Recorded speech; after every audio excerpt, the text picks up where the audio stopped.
I'm Işın Eliçin. I'm together with a prominent political scientist, Professor Jocelyne Cesari, for a conversation on religion and politics vis-a-vis her recently published book, We God's People, The Politics of Christianity, Islam, and Hinduism in the World of Nations. Professor Cesari holds the chair of religion and politics at the University of Birmingham in the United Kingdom. And in the United States, she is a senior fellow from Georgetown University at the Berkeley Center for Religion, Peace, and World Affairs. Since 2018, she has been the T.J. Dermot Dunphy Visiting Professor of Religion, Violence, and Peace Building at Harvard Divinity School. Welcome, Professor. Thank you very much for taking the time. Hello, thank you. Thank you for having me. Thank you. I appreciate it. Congratulations for your new book. This is a very interesting book. We God's People, I understand, is based on 5 years of work together with an international team of researchers. And this team has produced new data to anticipate religious conflicts in Syria, Turkey, China, India, and Russia. It's quite interesting, intriguing. Could you elaborate? Wait, thank you very much. So, just to give you a little more background, my work has been for decades now on Islam and politics in different contexts, in Europe, in the Middle East, in North Africa.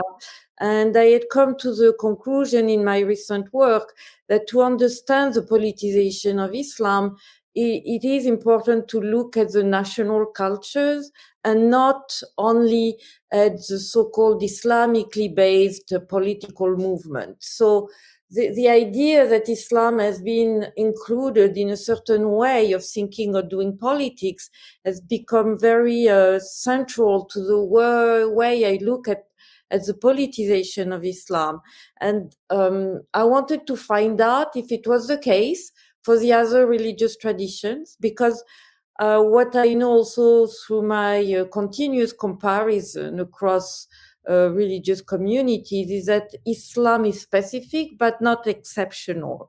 And so the goal was to look at the way that other religious traditions, Orthodox Christianity, Hinduism, had been also changed by the building of nation states. And so what I am showing is that if we want to understand what aspects of religion become central in political dispute, we have to look at the way that some key terms around law, around sovereignty, around community that are common to all religious traditions have been changed by the building of the nation and by the fact that the nation has taken over the prerogative to say to people, first you belong to the nation and then you belong to the religion.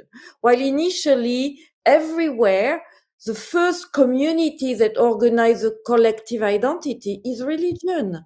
Before the nation state, people say we belong to this particular tradition, and this tradition gives us tools to behave, to interact with each other, to live in family. All this was organized by religion. Not only Islam, actually. There has been work that has been done on Christianity in Western Europe that saw that before the nation state, the Catholic Church organized everything.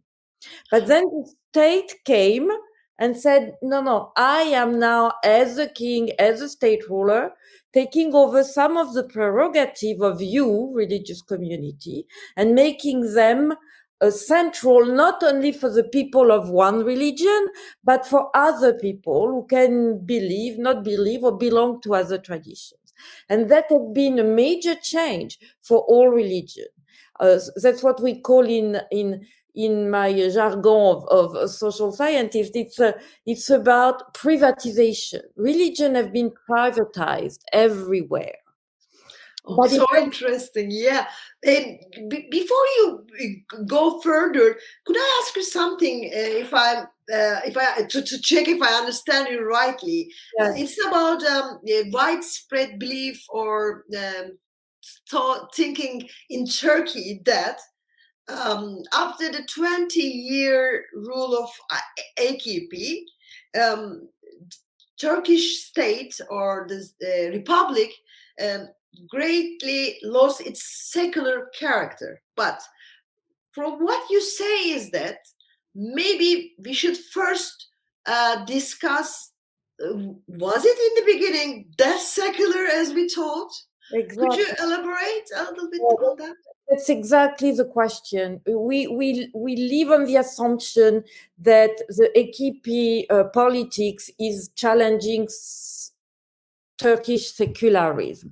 What I show in my work, and Turkey is one of the case, is that if we look at the way that the Kemalist regime actually nationalized Islam, which is not secularizing it, meaning the moment the state controls the religious organizations, the clerics, also control the mosques. This is not secularization at the level of institutions. Something happened that didn't exist in the Ottoman Empire.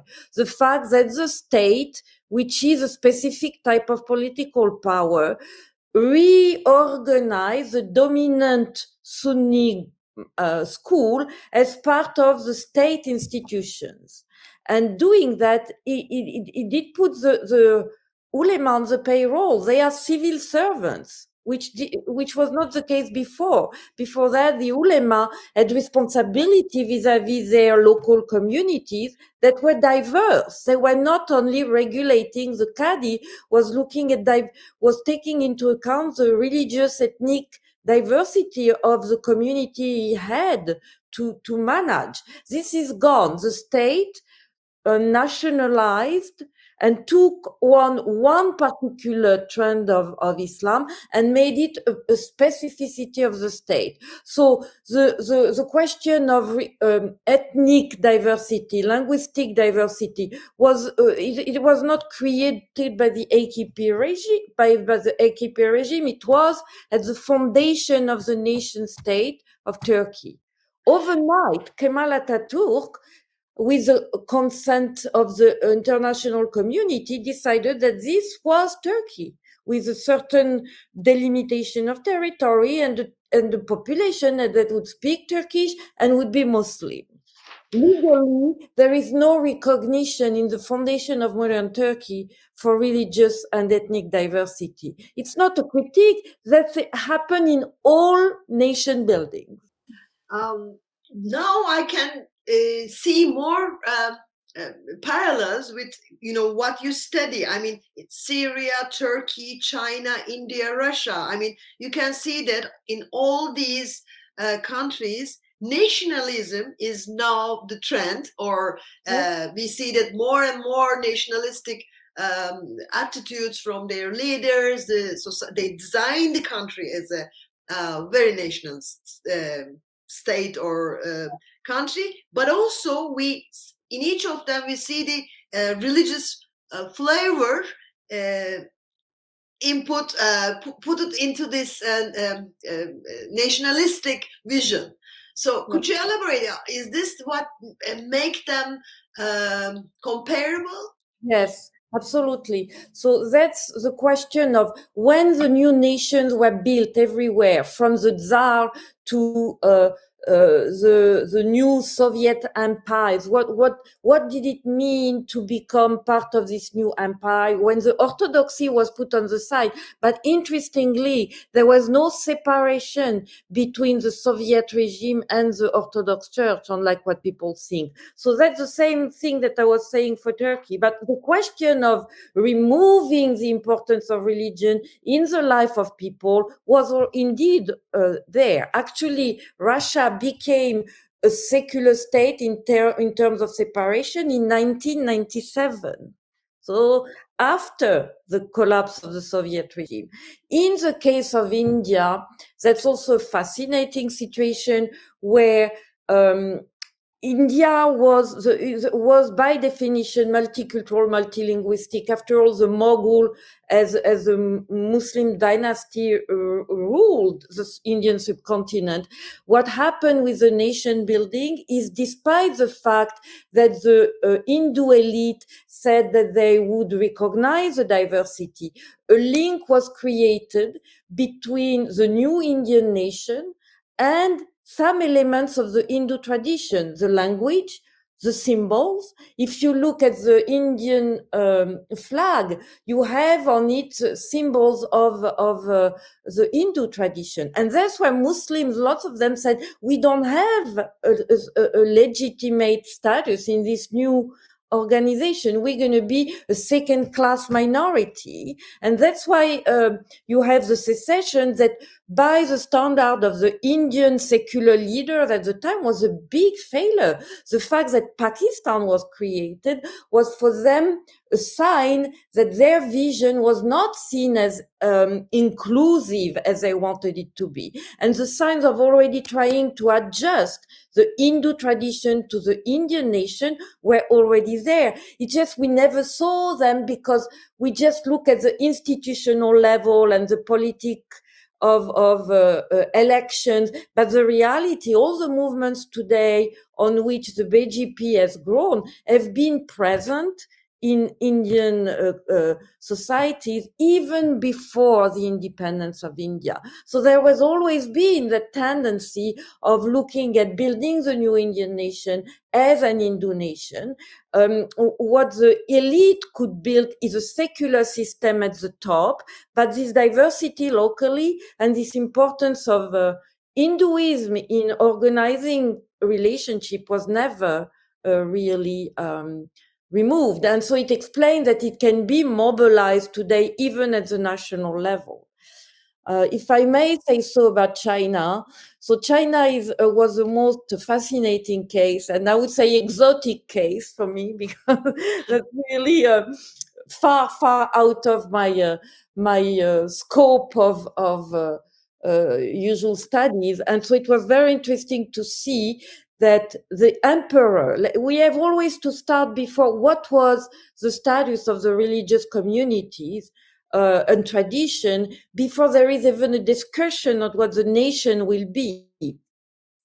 So the emperor was the connection between earth and heaven. It has a religious function, and there was a plurality acknowledged. The emperor was never considered as Buddhist or Taoist or Confucianist. He was what was called the three tradition in one, and his role was to maintain this equilibrium. And again, the local communities was a place where things were happening. So people didn't have to be either or. They could belong to the three tradition or visit the three.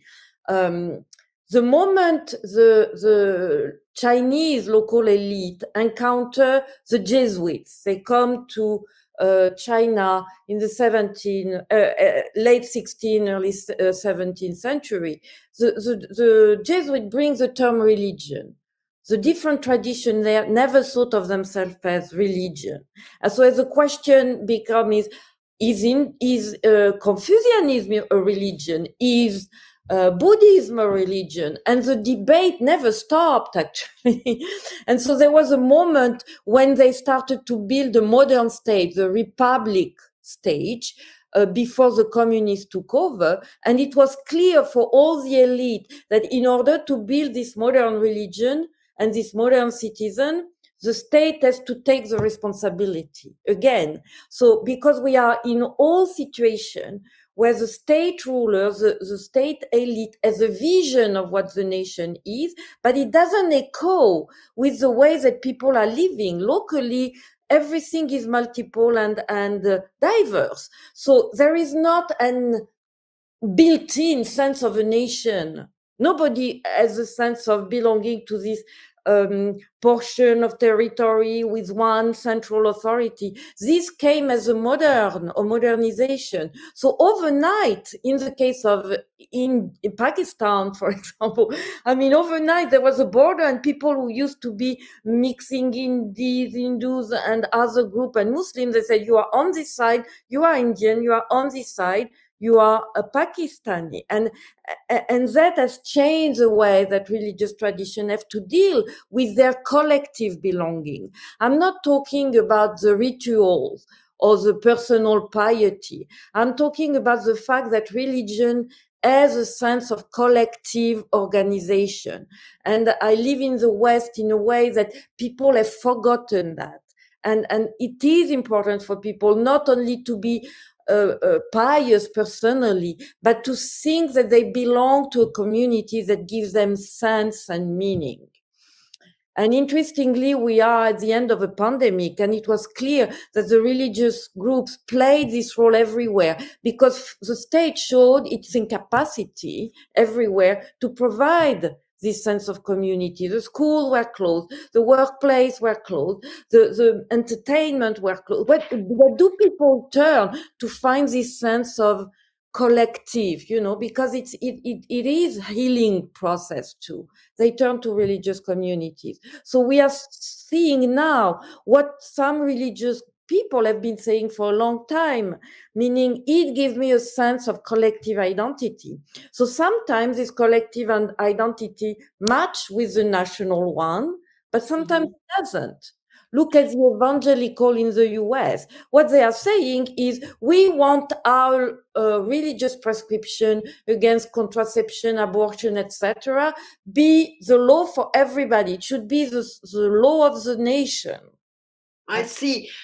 But this feeling not belonging to the collective identity of the nation is, we have a problem in Turkey, it's very well, the Alawites. And now recently we have another discussion because of the electricity bills, because the Cemevis are not accepted as proper state-sanctioned places of worship in Turkey. And so first they've been asked to pay as if they are as a shop. Yes. And now they're changing it, but as now they will be paying it as if they are homes. But actually, if it were a mosque, we will be paying it from our taxes, and they wouldn't be paying any money. So could you elaborate? Could you talk about a little bit on that, this division? Absolutely. So this goes back to what we were discussing before. When the Turkish state was founded, the only legal recognition in terms of religion and spiritual status was Sunni dominant school. So all the other religious groups has to rely on their own resources, but the mosques, the imams, is under the purview of the state. But it's not true for the other religious groups, While if you look at India, what makes India secular is not the separation, is that at the national level, India grant the same funding and recognition to all religious groups, which is another way to be secular, actually, which is not the separation. And I have to say that besides France and the US, no other country really separate. They have modes of cooperation and interaction with the religious group. What makes a country secular is the parity, the equality of all religious groups under the law. So obviously that's not the case in Turkey. That has never been the case since the foundation of Turkey, because of this institutionalization, nationalization of the Sunni dominant group. So what's happening now is interesting. It's actually the fact that apparently for the first time there is a real discussion on the places of worship of the Alevi as places of worship, not as something that is private home. And if Turkey was secular institutionally, it would mean that the Turkish state should strike with Alawi, but with other religious groups as well, the same kind of deal or organization or legal status that the Sunni group has. This would make Turkey more secular, actually. Maybe we can lastly discuss about Syria, because as you mentioned in your book, with your book and with your research, you created a data to anticipate religious conflict. That's very interesting, and maybe you can put this into context with as example, using Syria as example, because and also if after that I will have another question regarding Syria and Turkey, but please. So again, what happened at the collapse of the Ottoman Empire is that, as you know, the French and the British came to take over some parts of the former provinces, and the French were very influential in organizing the it was not Syria as such. They are the one who identified this portion of territories separate from Lebanon that would be Syria. So what is interesting here was to find out the discussion of Alawi, because in the Islamic tradition, Alawi do not have a status of minority. The only one who have a status of minority are the Dhimmi, the Jews, the Christians. And so the modern concept of minority in terms of being a less demographically important religious group came with this discussion with the French. And they are the one who really relied on the Alawi to build the system of modern institution that will become modern Syria. And that's the moment where you see the discussion among the clerics, of the Sunni clerics, about, can we engage with the Alawi? Are they Muslims? So there was a first moment where everybody, and I think it's also happened in the conflict, were referring to the Ibn Taymiyyah fatwa, saying we don't deal with these people. Actually, they are even worse than the Dhimmi. We cannot have any interaction with them.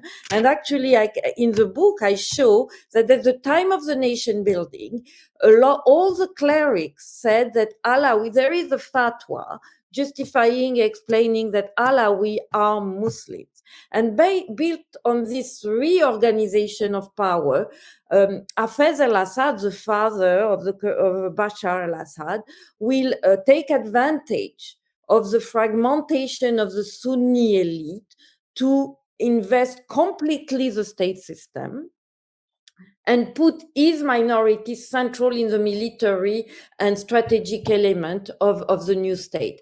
But at the same time, he never renounced on defining Syria as a state with some elements of Islamic law. For example, in the constitution of Syria, Islam is recognized as a source of legislation. Mm-hmm. And what Hafez al-Assad will not allow is opposition based on Islam. And that's where the tension between Islamists, influenced by the Muslim Brothers, will come. And we talk about the violence since 2012. There is violence before.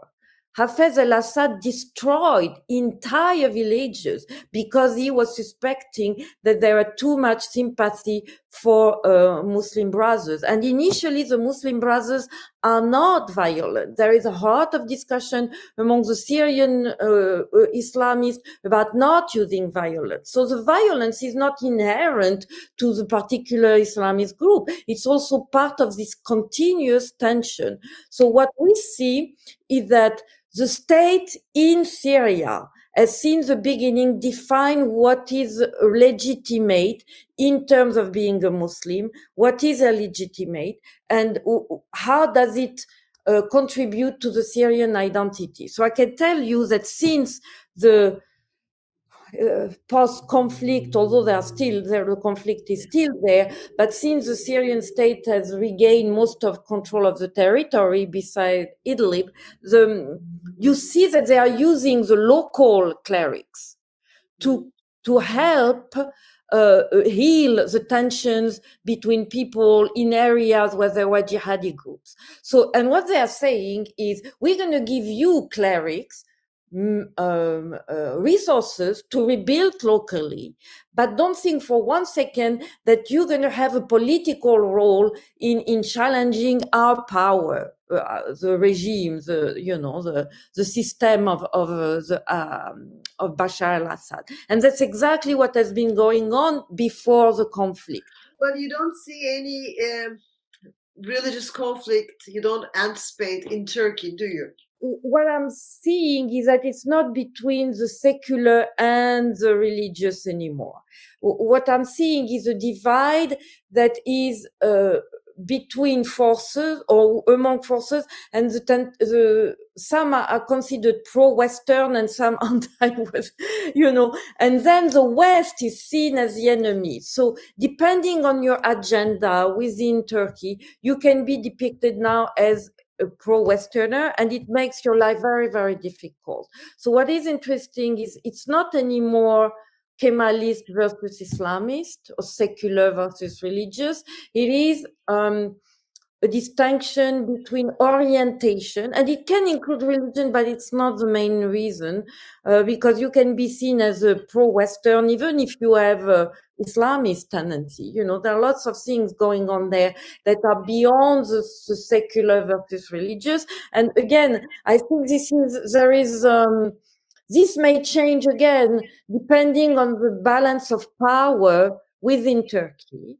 But it cuts across religious identities right now.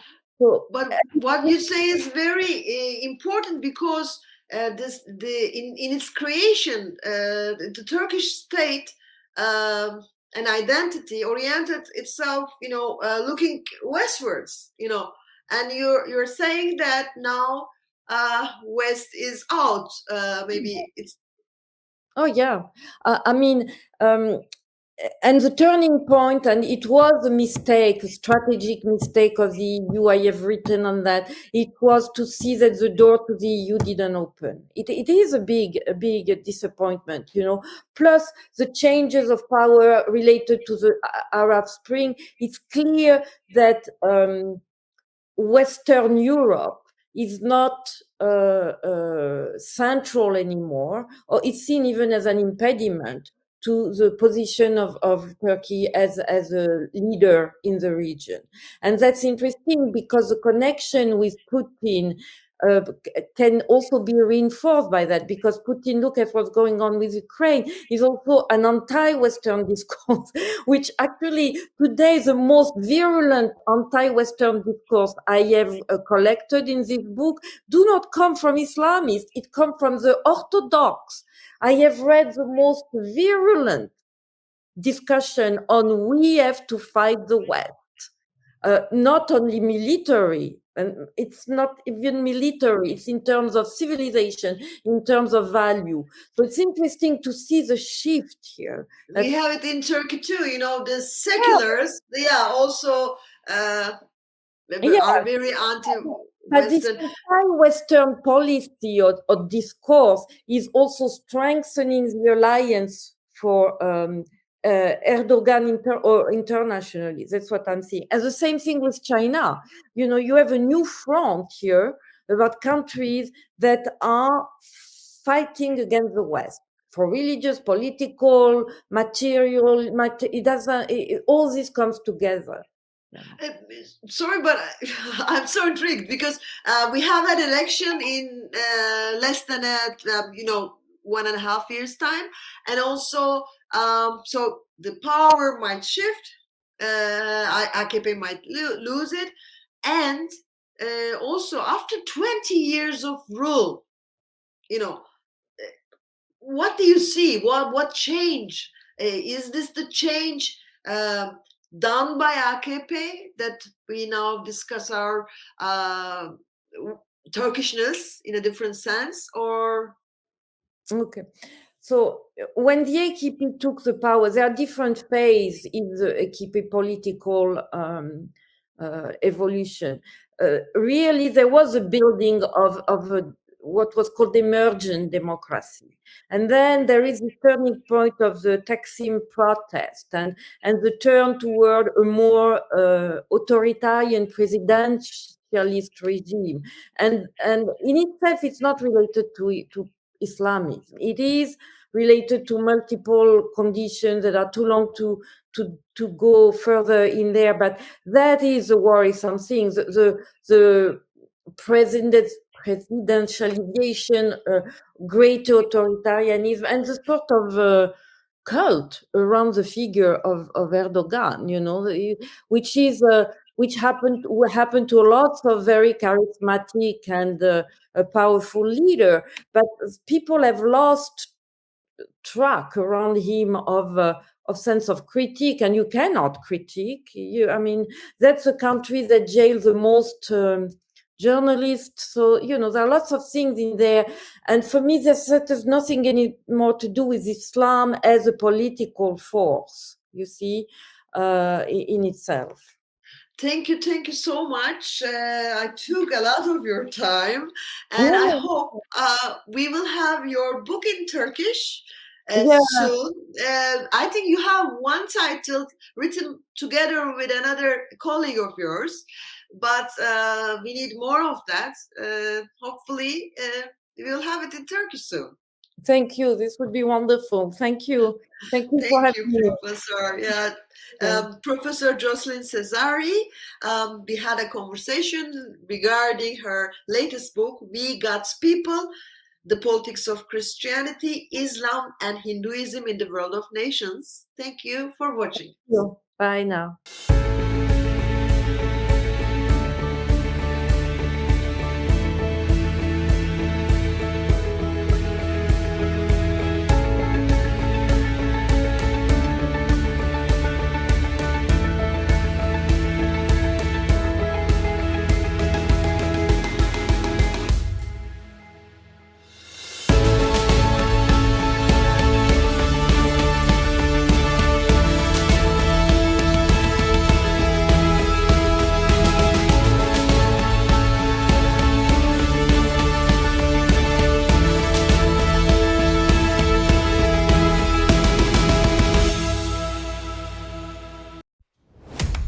Türkiye'nin sivil, bağımsız, özgür ve çoğulcu bir medya ortamına ihtiyacı var.